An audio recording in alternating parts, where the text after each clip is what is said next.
You are listening to Dear Texas Radio, a program of Dear Texas Read and sponsored by Texas Authors Incorporated. If you would like to ask today's guest author a question, please do so on Twitter using the hashtag Dear Texas Radio. However, not all questions will be answered during the show. Now sit back and enjoy listening to today's show and learn about a Texas author and their books.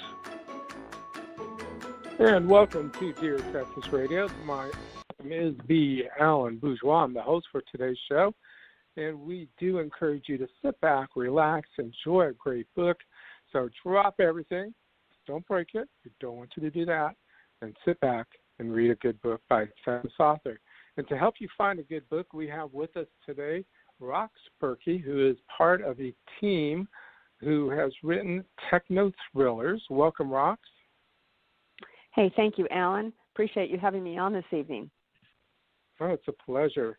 You have won an award for your books, Best Series for Techno Thrillers. So let's start with that. Since that's, generally speaking, a new genre, what is techno thrillers? So techno thrillers is really kind of a mix of technology. Of course, my co-author and I are very fluent in technology, having spent over 25 years in the field, and that includes technology as it's grown up over that period of time. So there's been an awful lot of changes that goes on. I mean, heck, my original cell phone weighed almost 7 pounds. So life has changed quite a bit. So we decided to take that, but we actually took it, Alan, to be honest, a little bit further back. So those who saw a very famous movie, which actually came out after we started the series, it was focused on the Enigma machine. Do you recall that show? Yes, I recall seeing a movie about that, yes. So the Enigma machine was actually an encryption machine that the Germans had during World War II, and it was confiscated by the Brits, and it was used to break their coding and help win the war. So we kind of used that as a back foundation for our stories, though it takes place very much in present day. And so we use real live scenarios that involve technology and have a twist of intrigue and thriller and mystery baked right into them. So each story in the series focuses on a different problem that we face today in our use of technology. And you do deal with a lot of problems, but you have two main characters that come from totally different backgrounds, and they kind of discover each other in a roundabout way. Without giving too much away about this, let's give the listeners a brief introduction to the two characters. Okay, I certainly can do that. So you're right. We do have two characters, and they're prime, and they continue throughout the series. So one of them is a character that has grown up in Europe in a very sheltered life with the family business, as it were, and she is a primary encryptionist, and she speaks multiple languages. She's very adept at finding different problems, and she can write very serious encryption codes that are very much present today from a security perspective. And she meets a very renowned up-and-coming pen tester or penetration tester that's working out of New York called Jacob. And Jacob has been brought up, again, in a similarly sheltered kind of an environment, but he is a very fast, rapid programmer, multiple languages. He can find problems and breaches and fix them. So he has been focusing for years with financial institutions, whereas Petra has a whole host and array of different customers that are both U.S., European, and even some South American-based customers. And they do come across each other during a DEF CON initially that's held annually. So it's kind of fun.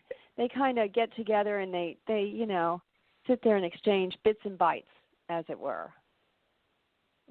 Definitely bits and bytes, not only about the information, but about each other.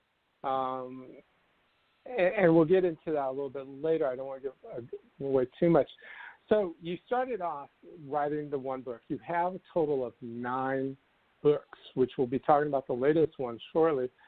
How many more are you going to have in the series? Wow, that's really hard to say. You know, the series, when we started it, again, there's a focus on different technology problems that people face. The very first one, where Jacob and Petra actually meet, is one that's very much focused on identity theft and how to protect oneself. And again, there's different things as we go throughout the series. The 9th one that just came out that we'll talk about in a bit is called The Enigma Dragon. We're actually about halfway through the next one, which right now has a working title called The Enigma Source. So I don't know that there's necessarily an end to it, because we are in a world where technology changes so fast that there's not only always going to be new technology, but new problems to go along with it. And through all these books, you've introduced a lot of characters. What's the total character count now? At last count, it's about 170 characters. And, of course, don't fear, listeners, not every character is in every single story. There is a core of characters that are what we call, the good guys or the white hats. And then there is a group of bad guys or black hats, hackers, just evildoers in general. And some of those do come back in subsequent volumes. And, delightfully, some of them just kind of pass away either quietly or totally horrifically. It's a lot of fun.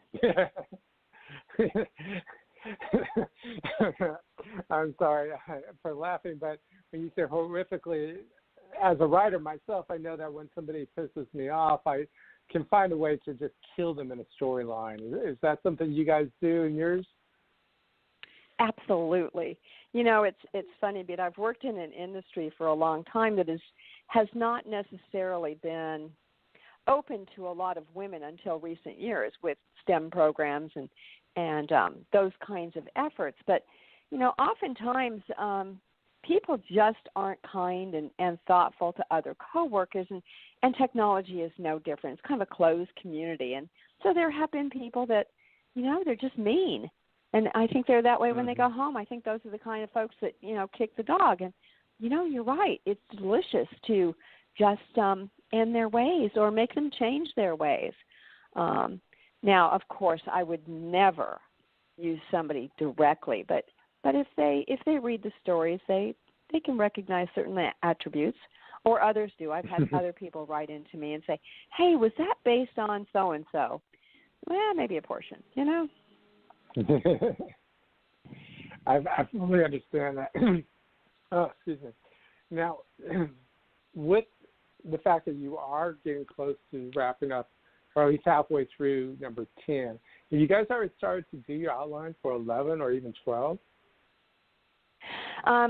No. Actually, what we've kind of been working on slowly is the backstory side. In book 1, we actually started to identify different chapters, and it continued through each of the subsequent books that were attributed to something called the Enigma Chronicles. And the Enigma Chronicles is a reference to some backstory or part of the moral compass of the good guys that are in the story. So the good guys are the white hats, or however, people are comfortable naming them. They're the real, kumbaya, love you kind of guys. They have a certain moral compass. They sometimes get pushed by their adversaries onto a very, very fine line, but they do always try and do good, and they try and do it at an international level. And so because of that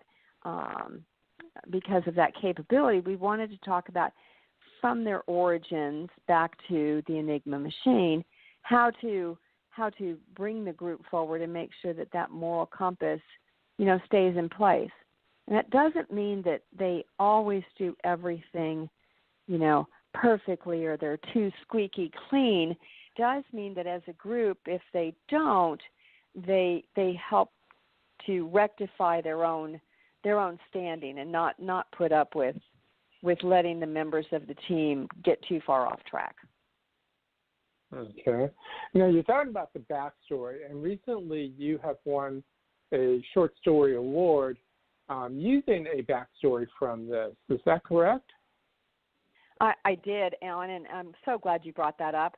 It was really exciting. It was my first attempt to work with my co-author and actually create just a short story, and we wanted to do it so that it was very different from the series in that it fit into the criteria of the short story, but we also at some point in time really do want to have a whole prequel, as it will, that goes back and recovers these different aspects of how the group was formed, how they came through. And so the short story that actually won a first place in category is part of the third annual Texas Author Short Story Contest, and we're delighted and very proud of that particular win. And the story, it's very interesting. It's different for us. It is one that will kind of give a different insight, I think, into the series. Great. And I think this is a really good spot for us to go ahead and stop. We'll come back and we'll talk about the Dragon and the latest number 9 of the series. Before we do step away for our sponsors, please let people know where they can purchase your books. Well, thank you, Alan. Of course, they can purchase them on Texas Authors. Amazon has all of them. They are available in Nook, iTunes, and on our website at enigmaseries.com. Great. And with that, we will step away and let our sponsors do their thing. Thank you. Living under a theocracy is tough enough, but out of nowhere, a secret mission threatens everything in a common soldier's life. Now Salvik must do all he can to protect his people and the woman he loves. The Gray Blade by Aaron Ward is the first in the God Swords series, available at your favorite bookstore or at books.txauthors.com. Longtime developmental editor Susan Malone fosters writers' innate talents to help them become successfully published authors. Over 50 Malone-edited books have sold to traditional publishers. Her authors' books win major literary awards, reach the bestsellers list, and become films. She offers in-depth, personalized editing and coaching to turn your manuscript into a successful published book. To learn more about Susan Malone's services, please visit maloneeditorial.com. Love to read? Love to meet authors in person? Then check out bookfestival.network to find a book festival in your region of Texas. We are adding book festival events throughout the year, so sign up to get notices and even a coupon towards purchase of a Texas author's book. Sign up at bookfestival.network. Texas Authors is accepting entries into their 6th annual book contest. Go to books.txauthors.com and sign up. Contest is valid for Texas authors only and is open to anyone 18 years of age and older who published a book during the 2017 calendar year. Enter at books.txauthors.com today. Attention students in grades 6 through 12. Do you love to write? Texas Authors Institute of History is kicking off its first statewide short story contest for students. It's free to enter and a great way to begin your career in writing. Sign up at shortstory.texasauthors.institute for complete rules. Again, to enter, go to shortstory.texasauthors.institute. You can win cash prizes and an opportunity to be published. Hello, Texas authors. My name is Randy James, coming to you from my Carrollton recording studio, where I spend time writing and producing commercials for my radio endorsement clients, as well as my private freelance clients. I'd like the opportunity to help you sell more books with a commercial like this and get listeners of Dear Texas Radio excited about your title, all at a special introductory price, available to members of the Texas Association of Authors. Call or text 214-762-1942. That's 214-762-1942. Authors, are you looking for the perfect place to publish your new ebooks? Look no further than ebg247.com/authors-services. Let us help with editing, cover designs, web banner designs, even formatting and conversion. Our professional services can take your book from no sales to today's top seller. That's ebg247.com/authors-services. Don't go it alone. Let us handle everything for you. At EBG, you always get a quality service, all at an everyday affordable price. It's the web's best place to create your new ebook. You are listening to Dear Texas Radio, a program of Dear Texas Read and sponsored by Texas Authors Incorporated. If you would like to ask today's guest author a question, please do so on Twitter using the hashtag Dear Texas Radio. However, not all questions will be answered during the show. Now sit back and enjoy listening to today's show and learn about a Texas author and their books. And welcome back to Dear Texas. This is your host, B. Alan Bourgeois. We appreciate you listening in. As we've stated before, we do want you to sit back, relax, enjoy a good book by a Texas author. And to help you with that, we have today Rox Burkey, who is a part of the team, who has written a techno thriller, which we've been talking about in the first part.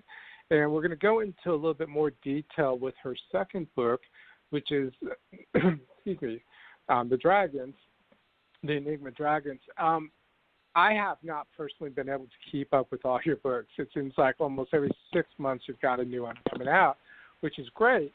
But because I've been lacking in reading them all, help me understand what this newest one's about. Well, thank you, Alan. I certainly will. So my co-author, Charles Brakefield, and I have recently released Book 9 in this series, which is called The Enigma Dragon, and it is part of the Cat's Tales.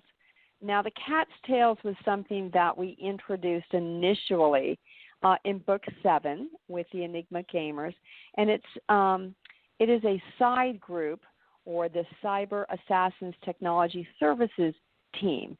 And so we're bringing them back in Book 9. And they focus a little bit more feet on the street. Their character group is military background, and they're very talented. They have a real wide array of talents that they bring in, and adaptability to almost any situation. So in the Enigma Dragon, we actually wanted to bring in an evildoer who is trying to stay under the technological radar of our world, or be, the quote-unquote off-the-grid kind of people. And so the Enigma Dragon is actually a kind of a pendant that is used to identify members, and they communicate in a far different way than most of us communicate today. They don't use smartphones. They don't use the internet. And it's very interesting how they get about in the story, how they transfer information, and finding out what they're up to is really part of the mystery and thriller portion of this one, because you don't find out until the very end exactly what's going on. So it makes it probably one of the most exciting so far in the series from my perspective and from Charles' perspective, Alan. And so going back, I'm having to guess here that you're somewhat going back in time to old-fashioned ways of communication, U.S. mail, hand delivery, those type of things, if they're living off the grid. But are they even going to a totally different type of communication other than the old style? Yes, they are. They're actually not even using paper as a communication methodology. It's a situation where the members of the bad guys don't totally have a clue of even the whole puzzle or pieces of the information that they're delivering. They don't know how it fits together. And so that way, even if one person was taken out of the loop, the end game could still occur.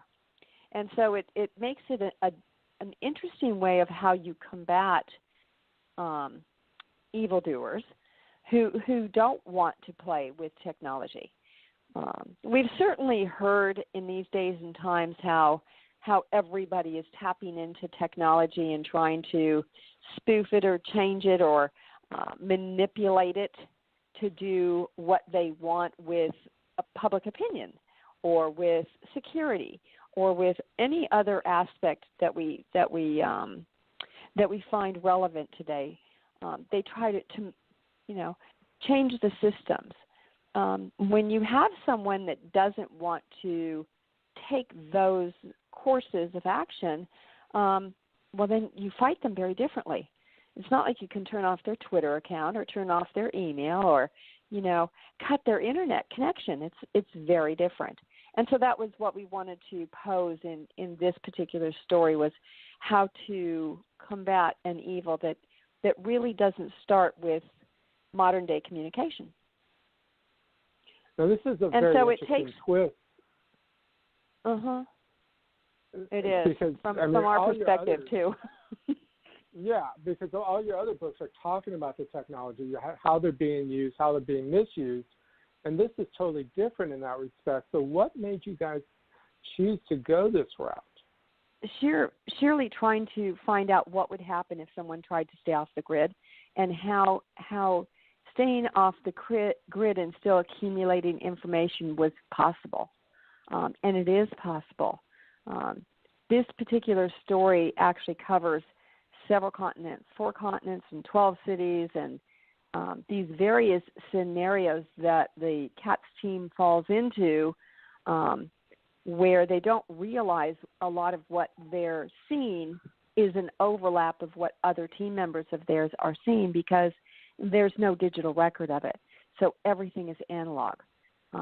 So it is different. And we just want to be able to prove to ourselves that you could have a complex thriller that engaged with folks with technology in a different perspective, makes people think.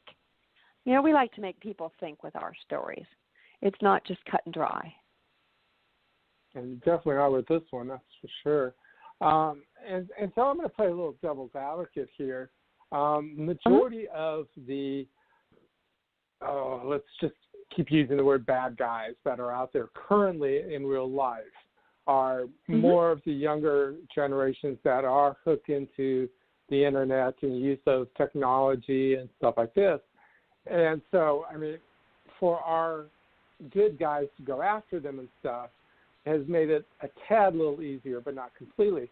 Are you in any way concerned that maybe a bad guy will read this book and start using techniques that you've created, or have you set up defaults within your concept so that they really can't? Trying to do what we project in the story today, and that's really a good question, would be very hard for a younger generation to actually want to do, for one thing. You have to be, like the bad guy is in this particular story, extremely committed to the end game, and you have to have an awful lot of infrastructure. Could somebody do it? They could, but it would be very challenging to pull a group together in this manner and have it be successful. People have a hard time staying off their devices. They're having a harder and harder time in grammar schools. Getting these young kids to stay off their devices for more than 10 minutes is almost like, stealing from them. They just don't want to do it. So yes, it probably could be done, Alan, if somebody was totally committed, but not to this scale, unless they really had a master plan. And this guy, the bad guy in here, he's and she, yeah, they've got a plan. So it's not as easy as it seems. Okay, sounds good. How long did it take you guys to go through it and think of all this process? Because it's not an easy process that you've come up with. So how long did it take you guys to really map this out for this particular book? Yeah, so that's interesting. You had mentioned earlier, and rightfully so, Alan. Charles and I have been putting out about 2 books a year. This particular story took us over a year to get done, and partially because it was hard to think how we would do it without technology. So we would actually, map some different scenarios and try it for a while, and use some different techniques to prove that it was possible, if not something people would easily adopt to. It is possible. But you'll note, even in third world countries these days, getting their hands on a smart device, that's job one for most people. So once people take that on, they don't want to revert back. It's real hard to do. So I understand. Well, we only have a couple minutes left, so let's real quickly let people know where they can find your books. Okay. So, the books are pretty much everywhere these days. EBG 24/7, Nook, iTunes, Texas Authors all have the e-versions of the stories, and Kobo. The paperback is certainly available on Amazon, on Texas Authors, and Barnes & Noble's, at least on their website. Hoping to get that in the stores soon. And, of course, off our website. There is also book trailers that we have put on our website, Alan, and that's at enigmaseries.com. And we would love the feedback from folks on those trailers. They're actually a lot of fun. So that's where we can do it. You have one of the stories as an audiobook, correct? Actually, 2 of them. Thank you for reminding me, Alan. The first 2, the Enigma Factor and the Enigma Rising, are now both available as audibles. And the third one, the Enigma Ignite, is currently being worked on as an audible. We have found what we hope to be a narrator that will stick with us and help us bring them along. And we were very fortunate when we released the Enigma Rising. We actually got an award from Audiobook Review for that particular one on Audible. So, yep, they're available. And it's exciting. We like doing the series. It's just a lot of fun. Well, we look forward to them, and you've won some awards, so you'll definitely keep up the good work, I'm sure of that. We thank you very much for being with us today, and we do wish you the best of luck. Thank you so much, Alan, for having me on, and I appreciate all you have done for Texas authors and for the authors inside of Texas. Have a great night. My pleasure. You too. Thank you for listening to Dear Texas Radio, where we encourage everyone to drop everything and read a great book by a Texas author. More information about this show or any of our shows from the past years can be found at radio.deartexas.info. That's radio.deartexas.info. I'm Randy James, your announcer for Dear Texas Radio.